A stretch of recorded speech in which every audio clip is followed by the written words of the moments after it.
오늘 함께 은혜 받을 말씀은 우리 출애굽기 20장 12절 우리 한 절 말씀입니다. 우리 출애굽기 20장 12절 한 절 말씀입니다. 우리 말씀 짧기 때문에 우리 한 목소리로 우리 두 번 반복해서 우리 말씀을 같이 보도록 하겠습니다. 내 부모를 공경하라. 그리하면 내 하나님 여호와가 내게 준 땅에서 내 생명이 길리라. 우리 한 번 더요. 내 부모를 공경하라. 그리하면 내 하나님 여호와가 내게 준 땅에서 내 생명이 길리라. 아멘. 오늘은 어버이 주일입니다. 이 땅의 모든 부모님들에게 감사드리고 또 어버이 주일을 맞이해서 좋은 부모님을 하나님이 주시고 또 하나님의 생명을 부모님을 통해 우리에게 주신 그 은혜들을 기억하고 오늘 말씀 안에 함께 들어가면 좋겠습니다. 부모 공경에 대하여서는 계속해서 성경이 가르치고 있습니다.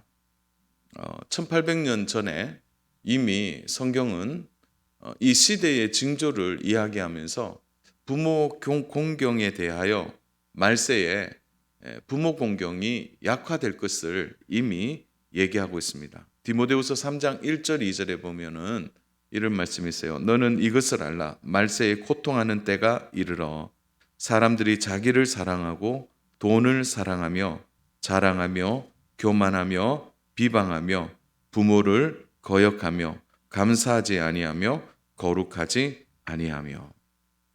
여기에 이제 말세의 가장 큰 징조 중에 하나가 부모님을 거역하는 것입니다. 자기를 사랑하고 돈을 사랑하고 또 자랑하는 사람, 교만한 사람, 하나님을 비방하는 사람이 있고 그 다음에 나오는 것이 바로 부모를 거역하는 거죠. 여기서 이제 부모를 거역한다라고 말하는 이 부분은 시대가 주는 부모의 권위뿐 아니라 부모로서의 그 존재에 대한 부정을 이 안에 담아내고 있는 것이죠. 십계명의 말씀 전체가 이렇게 1계명부터 쭉 이어져서 십계명까지 있는데 대부분 부정문으로 되어 있습니다. 하지 말라, 하지 말라 이렇게 되어 있는데 유일하게 긍정문으로 되어 있는 계명이 4계명과 5계명이에요. 4계명은 안식일을 거룩하게 지키라, 내 부모를 공경하라. 요 두 계명만 긍정문으로 되어 있습니다. 이 말은 뭐냐면 적극적으로 할 때 거기에 보상이 있다라는 메시지가 4, 5계명에 담겨 있는 거죠. 안식일을 지킬 때 우리에게 복을 주시겠다 하셨고 부모님을 공경할 때 복을 주시겠다 하신 겁니다. 그래서 이 부분은 사실은 적극적으로 우리가 해야 할 부분임을 말씀은 강조하고 있는 거죠. 특히 부모님을 공경하라는 것은 우리가 잘 알듯이 사람과 이웃과의 관계에서 첫 관문으로 나오는 말씀이에요. 그래서 내 부모를 공경하라, 그 뒤로부터 살인, 간음, 도둑질, 거짓 증언, 남의 집을 탐내지 않는 것까지 다 연결이 되는 거죠. 그런 의미에서 부모님을 공경하는 그 문을 열어야 이웃과 사람과의 관계에 있어서 그 모든 부분이 바로 순기능으로 나타난다는 것을 말하고 있는 거죠. 그래서 사실은 모든 인간관계의 핵심, 가족관계의 핵심, 이웃과의 관계의 핵심에서 드러나는 것이 부모님의 공경이에요. 사실 이웃과의 관계를 다루면서 부모님을 공경하라고 나오는 이 첫 번째 말씀은 바로 부모님이 하나님과도 연결되고 또 이웃 간에도 연결되는 중요한 연결고리이기 때문이에요. 그래서 하나님을 공경한다면 당연히 내 부모를 공경할 것이고 이웃을 선대한다면 당연히 부모님을 공경한다라는 전제가 이 속에 그 순차적인 배열이지만 이 속에 깊이 담겨 있는 거죠.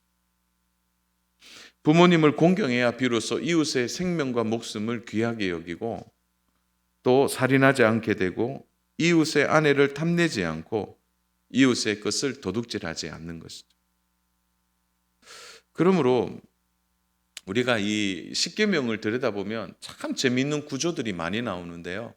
1계명부터 5계명까지 내 부모를 공경하라 요까지 뭐가 나오냐면은 제일 첫 단어가 하나님이라는 단어가 나와요. 엘로힘이라는 단어가 나오고 6계명부터는 하나님이라는 단어가 나오잖아요. 그래서 부모님을 공경하는 것에도 하나님이라는 단어가 등장하는 것이죠. 그래서 이 부모님을 공경하는 것은 그 앞에 있는 모든 구절 그리고 뒤에 있는 모든 구절에 어떻게 보면은 가장 중요한 고리이다 이렇게 보면 돼요. 그래서 부모님을 공경하느냐 안 하느냐가 하나님을 공경하는 것, 또 이웃을 선대하는 것에 있어서 가장 중요한 부분임을 강조하고 있는 거죠. 그러므로 사랑하는 여러분, 우리가 오늘은 제가 윤리적인 설교하고 싶지 않습니다. 내 부모님을 공경하라. 절대 윤리적인 설교하고 싶지 않고요.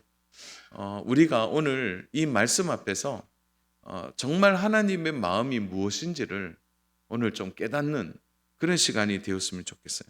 그래서 부모 공경이 왜 중요하냐? 이것이 바로 하나님의 창조 질서이기 때문에 우리가 부모님을 공경해야 된다. 하나님의 창조 질서라는 거죠. 하나님이 만물을 창조하실 때 한번 곰곰이 생각해 보세요. 모든 만물은 서로 관계 속에 연결되어 있는데 하나님이 만물을 창조하실 때 무질서하게 어떤 관계 없이 하신 것이 아니라 모든 것에 관계를 맺도록 하셨습니다. 그래서 모든 만물들은 알아요. 서로 어떤 관계를 맺어야 하는지를 아는 거죠. 그래서 우리가 잘 아는 동물들 간에도요, 보이지 않는 질서가 있고요.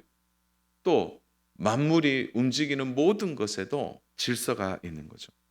특히 하나님의 형상으로 사람을 만드실 때 하나님은 그 속에 창조 질서를 그대로 넣으셨어요. 그래서 부부가 서로 사랑하고 또 부부가 부모님을 떠나 한 몸을 이루고 또 부모님을 공경하도록 하나님은 모든 관계를 이미 결정해 주셨다는 거죠. 그래서 부모님을 공경해야 돼. 이거는 새로운 질서가 아니고 이미 하나님이 정해 놓으신 창조 질서라는 거예요. 그래서 하나님이 우리를 만드시고 그 모든 관계 속에 이미 그렇게 결정해 놓고 계셨다는 거예요. 그런데 우리가 왜 그렇게 되지 않느냐? 죄가 우리 안에 들어왔기 때문에. 아담과 하와가 하나님을 정말 부모님으로 여기고 하나님을 귀히 여기고 사랑하고 따르고 존경하고 함께했던 에덴 동산의 생활이 있었다는 거죠. 그 속에서 하나님은 바로 아버지로 공경받으며 온 인류가 한 가족으로 살아가게 되었다는 거예요. 이것이 하나님이 의도하신 것입니다. 모든 가족들이 하나가 되고 하나님을 아버지로 공경하는 이것이 창조 질서의 모든 관계였다는 거죠. 그래서 깨어진 관계를 다시 회복하기 위해서 사도 바울이 로마서 8장 15절에서 이렇게 말씀하고 있는데요. 우리 같이 한번 합독해 볼까요? 8장 15절입니다. 우리 같이 합독합니다. 너희는 다시 무서워하는 종의 영을 받지 아니하고 양자의 영을 받았으므로 우리가 아빠 아버지라고 부르짖느니라. 자, 회복되고 난 뒤에 가장 먼저 회복이 뭡니까? 하나님을 아버지라, 아빠라 이렇게 부를 수 있게 된 거죠. 이것이 원래 하나님의 창조 질서였어요. 근데 그게 죄로 깨어진 것입니다. 우리는 아빠 아버지를 모시고 살아가는 가족이었습니다. 그래서 부모님을 공경하는 것도 원래 정하신 하나님의 생명 질서와 그 관계 속에 하나님이 귀하게 두셨는데 죄가 들어와서 이 모든 것을 깨트려 버린 거죠. 그래서 우리는 십계명에 부모님을 공경하라 이 말씀이 있으니까 공경해야지 이게 아니라 이미 하나님이 이 땅을 창조하실 때 창조 질서 속에 부모와 자녀 사이의 관계를 이미 그렇게 결정해 놓으셨다는 거예요. 그러므로 사랑하는 우리가 꼭 기억해야 할 것은 부모님을 공경하는 것은 창조 질서를 따르는 것이고 하나님이 이 땅에 우리를 창조하신 하나님의 의도를 우리가 잘 따르는 것이라는 것을 기억해야 돼요. 그러니까 여러분 한번 생각해 보세요. 부모님을 공경하는 게 저절로 됩니까? 부모님을 막 공경하는 것이 그저 막 마음에 우러나오고 그냥 부모님만 보면 바로 막 눈물이 나오고 막 너무 좋고 그렇습니까? 그렇지 않죠. 이게 바로 죄가 오늘날까지 그 영향력을 행사하고 있다는 것을 말해주는 거죠. 그래서 부모 공경은 저절로 되지 않는 것입니다.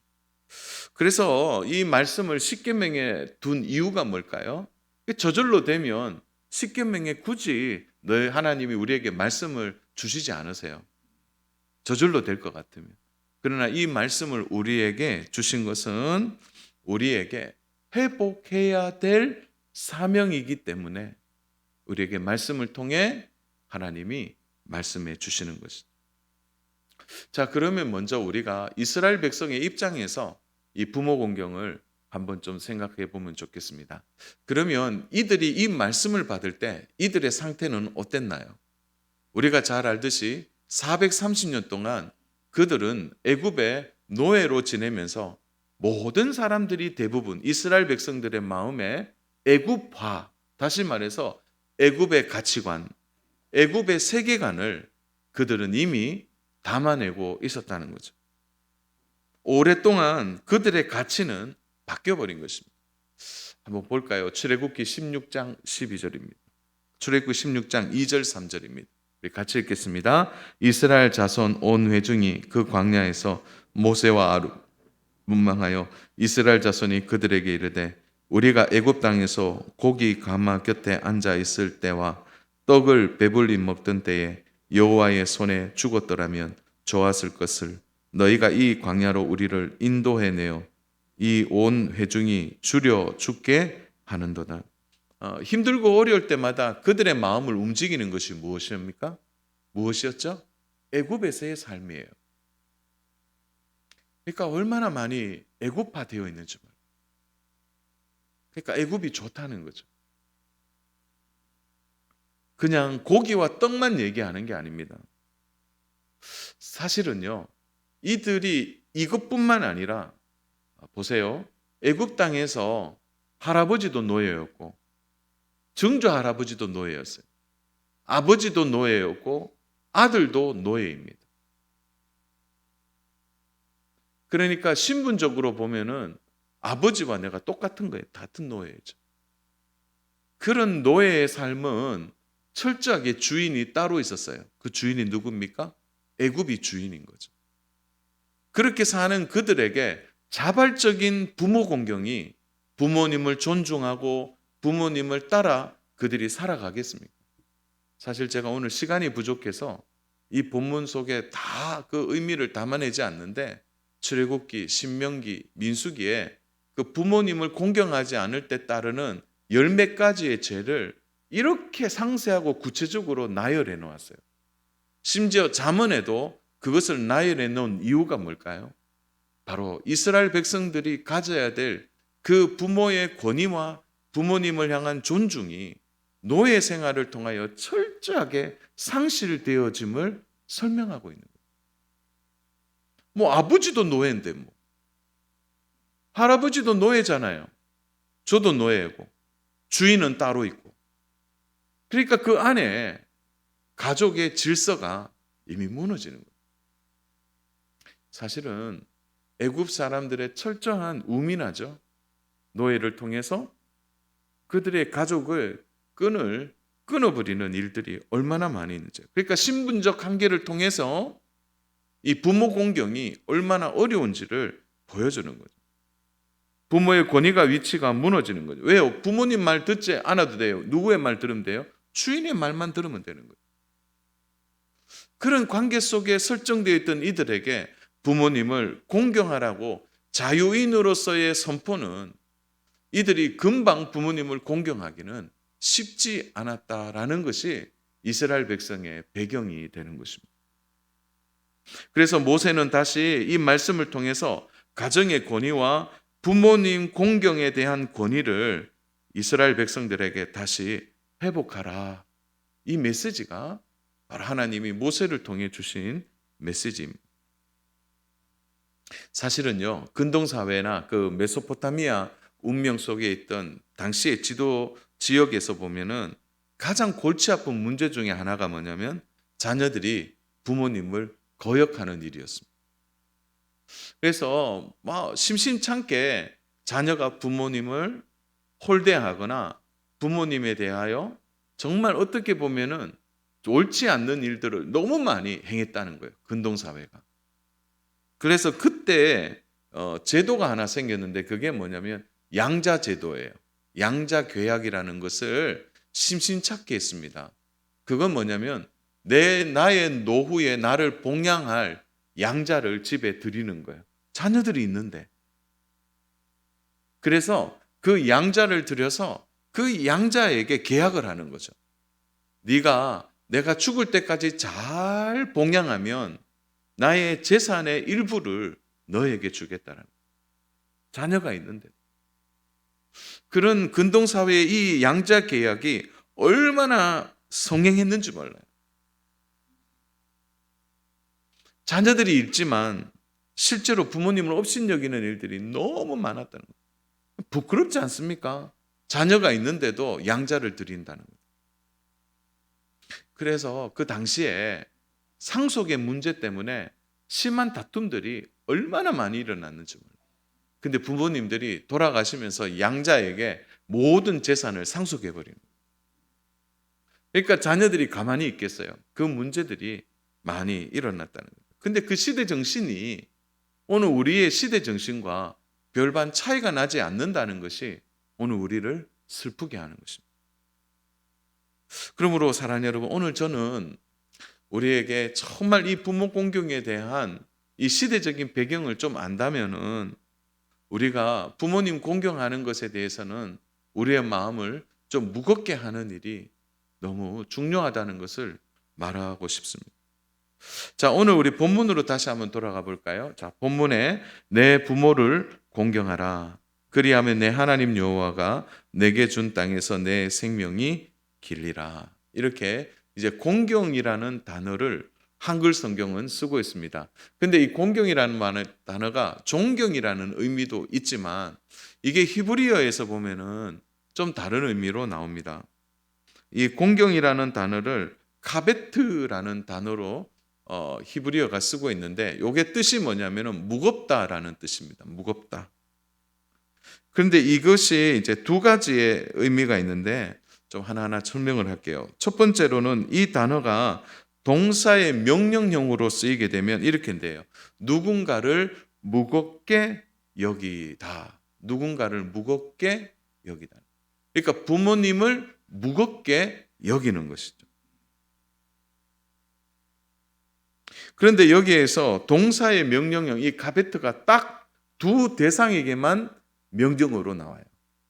첫 번째로는 하나님을 경외할 때 이 단어를 써요. 그러니까 하나님을 무겁게 여기는 것. 또 하나는 바로 부모님을 무겁게 여기는 것에 유일하게 두 대상에게만 이 가베트라는 단어를 사용한다는 거죠. 그러니까 하나님을 경외하는 건 당연하지만 어떻게 보면 부모님을 공경하는 데 있어도 부모님을 무겁게 여기는 것을 우리는 좀 다르게 생각할 수도 있어요. 그러나 부모 공경에 대해서도 하나님은 그 엄중한 부분에 있어서 하나님을 섬기는 것처럼 부모님을 섬길 것을 말하는 것.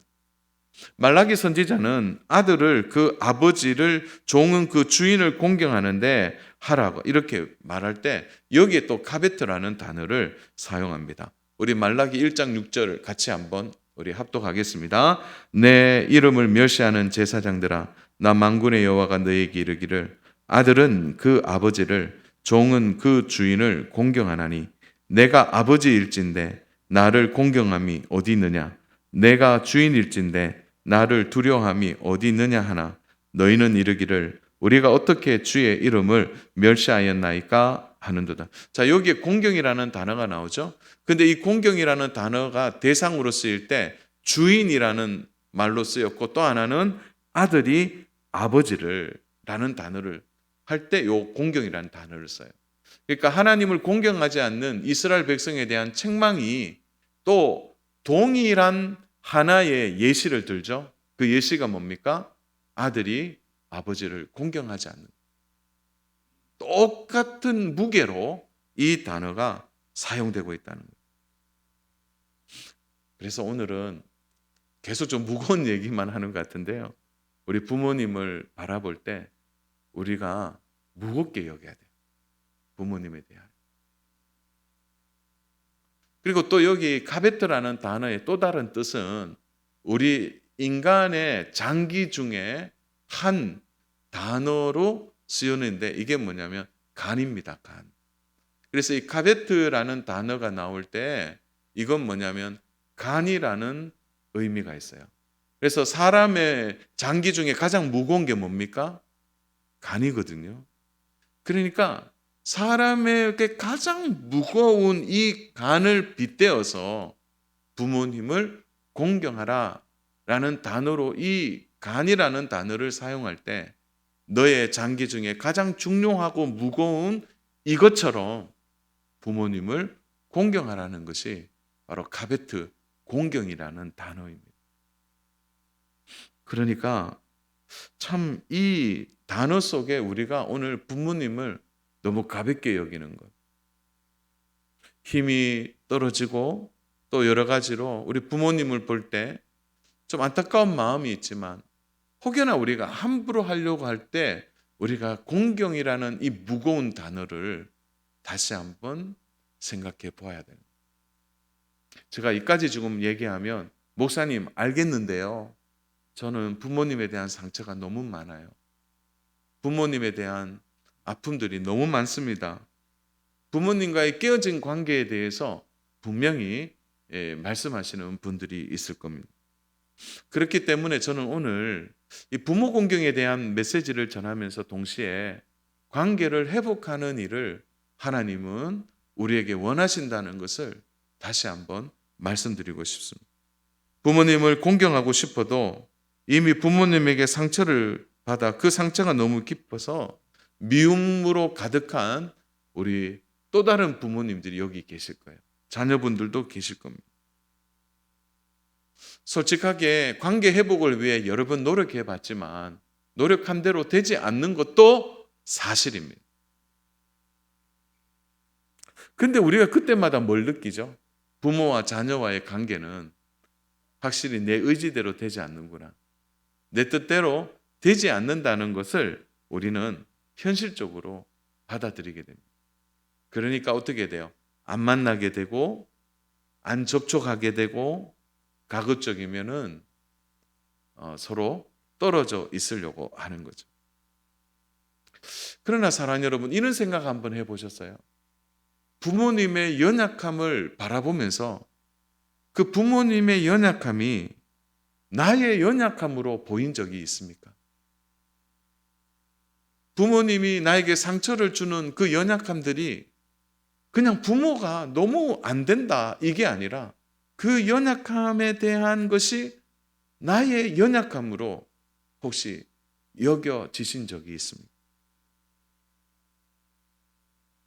어릴 적 받은 상처나 아픔을 기억하면서 부모님을 용서하지 못하고 마음이 닫혀 있었는데, 그 과거를 생각하고 또 생각하면 부모님의 부도덕함 때문에 나의 마음이 완전히 닫혔다면 또 한번, 그러면 나는 부도덕하지 않느냐라는 한번 반문을 스스로 해보았습니다. 너무나 안타까운 것은 우리가 미워하다가 너무 많은 시간을 보내고 있습니다. 서로에 대한 상처를 안고 너무 미워하는 것에 우리의 모든 에너지를 다 쏟고 있는 거죠. 부모님의 연약함 때문에 고통스럽다면 이 시간 정말 한번 권면하고 싶습니다. 그것은 우리도 연약하다는, 자기 전제를 가져야 한다는 거예요. 세월이 가면서 우리가 한 가지 지혜를 얻게 됩니다. 그것은 우리가 얼마나 불완전한 존재인지를 깨닫게 되는 거예요. 나이가 먹어도 시간이 가도 점점 완벽해지지 않는 나의 모습을 우리 스스로 보고 있지 않습니까? 저도 이제 50이 넘어가면서 그 여러 가지 생각들이 예전과 달라지는 것을 보게 되는 거예요. 세월이 가고 시간이 가면 갈수록 얼마나 옹졸해지고 부족해지는 모습만 점점 보이게 되는 거예요. 우리는 때로는 부모님께 이렇게 얘기합니다. 왜 당신들은 그렇게 살지 못했느냐? 이렇게 우리가 때로는 반문하기도 하는 거죠. 원망하는 마음이 있습니다. 그 속에는 이런 마음이 숨어져 있는 거죠. 나라면 잘했을 텐데. 당신들은 못했지만 나는 잘했을 것이다. 그런 생각이 우리 안에 있는 거죠. 그러나 제가 다시 한번 질문하겠습니다. 부모님처럼 살 자신, 어떻게 보면 부모님처럼 안 살고 나는 그러면 잘 살았다고, 잘 살 수 있다고 장담할 수 있습니까?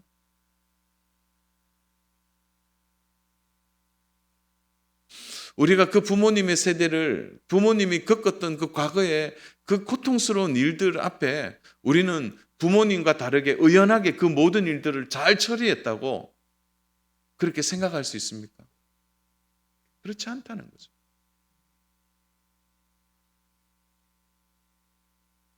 기억하십시오. 나의 인격과 나의 성품으로 부모님과의 관계 회복을 이룰 수 있다?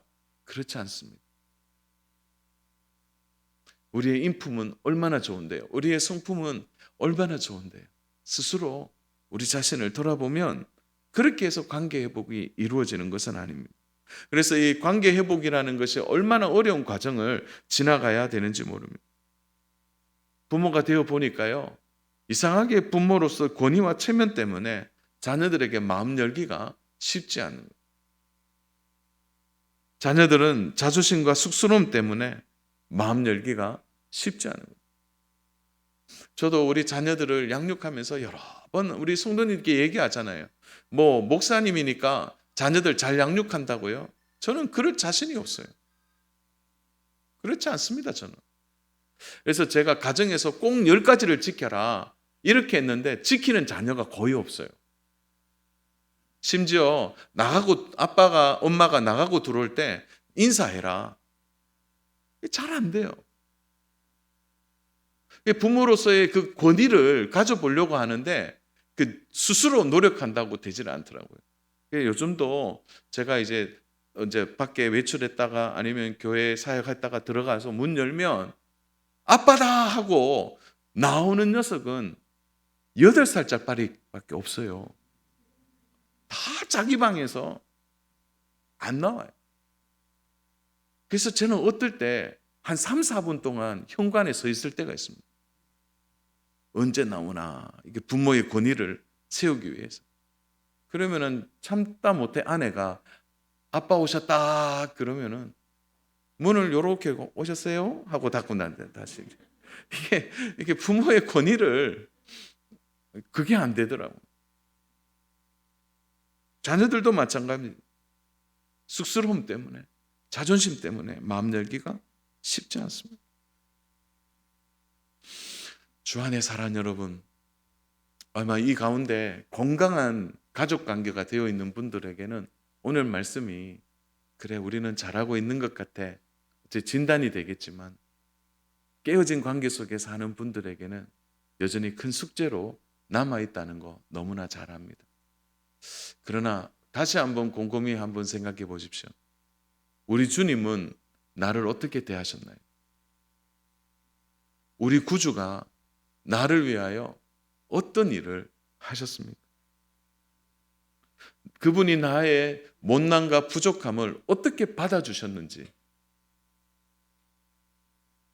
죄를 물 먹듯이 먹고 죄의 공장에 태어나서 죄 가운데 있는 우리를 향하여 우리 구주는 어떻게 나의 손을 잡아주셨는지 우리가 생각해 보아야 합니다.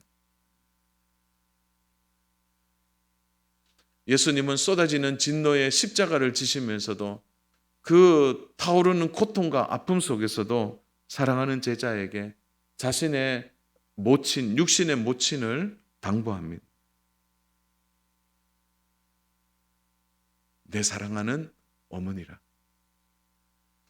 그 모든 진노가 쏟아지는 과정에서도 어머니를 부탁하는 그 예수님의 모습 속에서 우리는 바로 오늘 우리의 부모님을 하나님 우리에게 위탁하시고 또 우리가 그렇게 공경해야 될 것을 우리는 기억해야 합니다.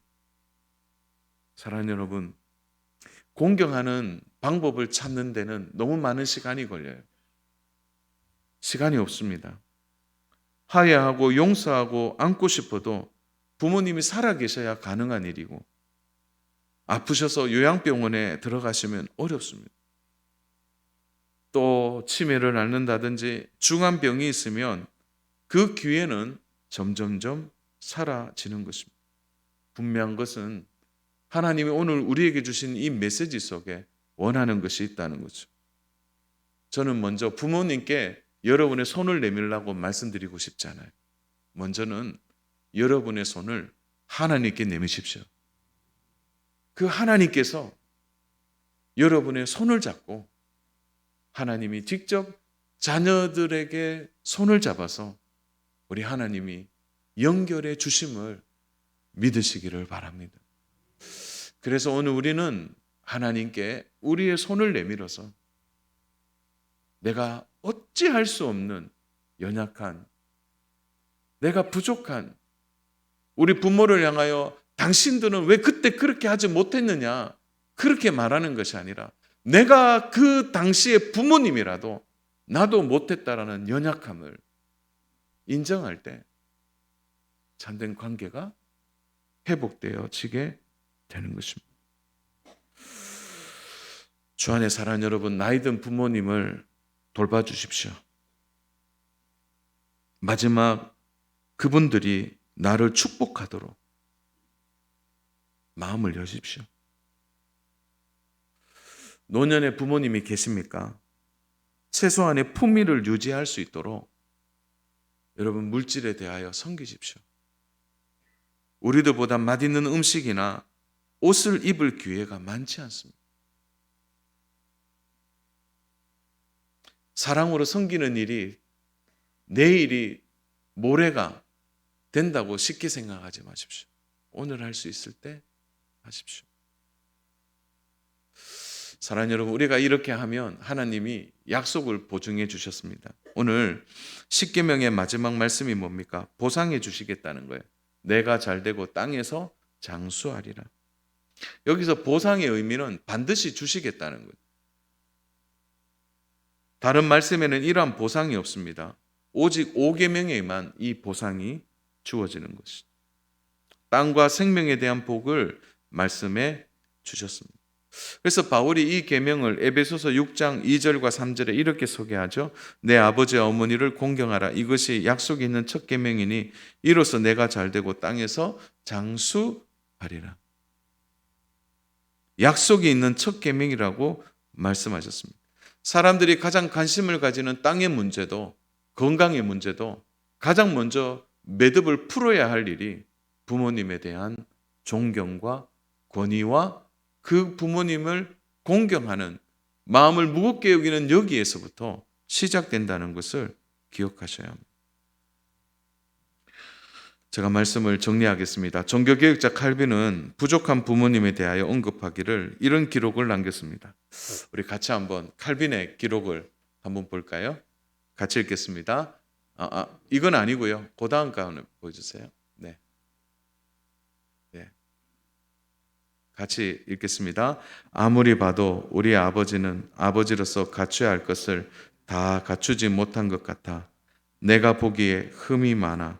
그러나 부모님을 그대로의 상태에서 공경해야 한다는 것을 나는 알았다. 부모님을 있는 모습 그대로 받아줍니다. 사랑하는 여러분, 우리의 머릿속에 부모님을 그리지 마세요. 그냥 연약한 대로 받으십시오. 부족한 대로 받으십시오. 화를 잘 내세요. 그럼 화난 채로 받으세요. 자주 짜증을 내세요. 짜증을 내는 채로 받으십시오. 누구나 부모님을 통하여 생명을 부여받고 이 세상에 태어났습니다.